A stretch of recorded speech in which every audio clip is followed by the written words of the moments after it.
This is Ben. He has autism and cannot speak. This video is about how Ben finds his voice.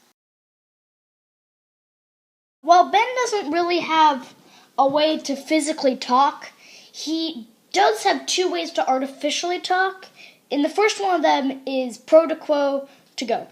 So it's an app on the iPad, so you go into different categories and such, and you can do different things. Bathroom. So you go into the different categories, and though the problem with this is that you really don't have many options except for what's put on here, and there's a lot of repeats. So the second way of communication that Ben has is RPM. Later, alligator.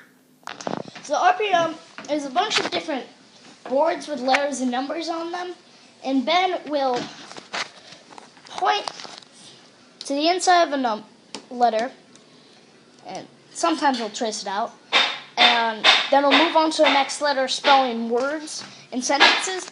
So he's not very fluent right now, but people often get very fluent enough that they can write paragraphs, essays. People have even written stories, movies with RPM, so I find that really fascinating. Okay, can we spell the rest of the word? Lazy. We have the L. After L is A. After A is L-A. L-A.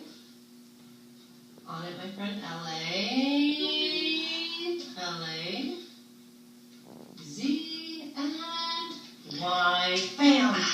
So you may see sometimes that when Ben is supposed to go for a letter, say an S, he really goes for a letter that's wrong, like a W, or something like that.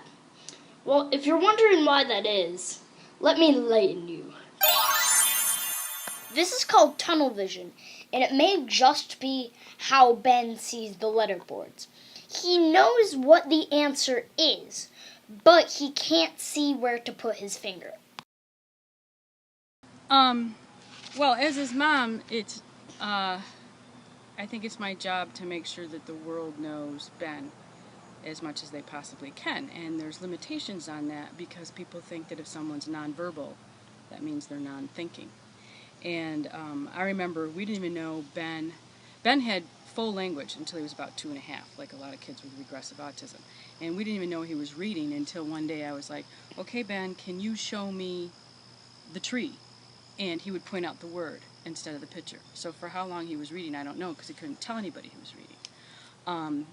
That was when he was probably about 5 or 6, which is almost an average age to be reading. And then I remember one time he was in the hospital, and he had just had his first seizures, and the doctors very nicely came down from upstairs because he was going to be staying overnight, and they came in and they said, "We understand we have a low-functioning, nonverbal child with autism here," basically meaning that they wouldn't get any communication out of him. And Ben picked up his iPad, which he uses to speak on, and he said right away, he said,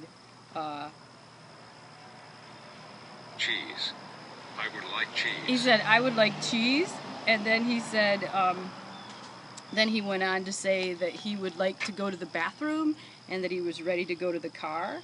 And the doctor, at that moment, the doctor realized he understood what he was saying. He may not be able to say it. I don't want to.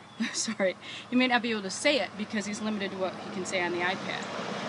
He's also very funny. One time we were driving in the car, and he kept saying, "I want juice box, I want juice box, I want juice box." And I was just really tired, and I said, "Ben, can you say anything else besides I want juice box?" And he was quiet for about a block, and then all of a sudden I hear come out of his iPad, "Meow." And he started laughing really hard, and I have to admit I did too. A sense of humor is a sign of, high intelligence. And so just things he does every day, the way he puts things together, the way he takes things apart, they're in there, and it's our job to figure out how to let them show us that they're in there and to help them get that word out.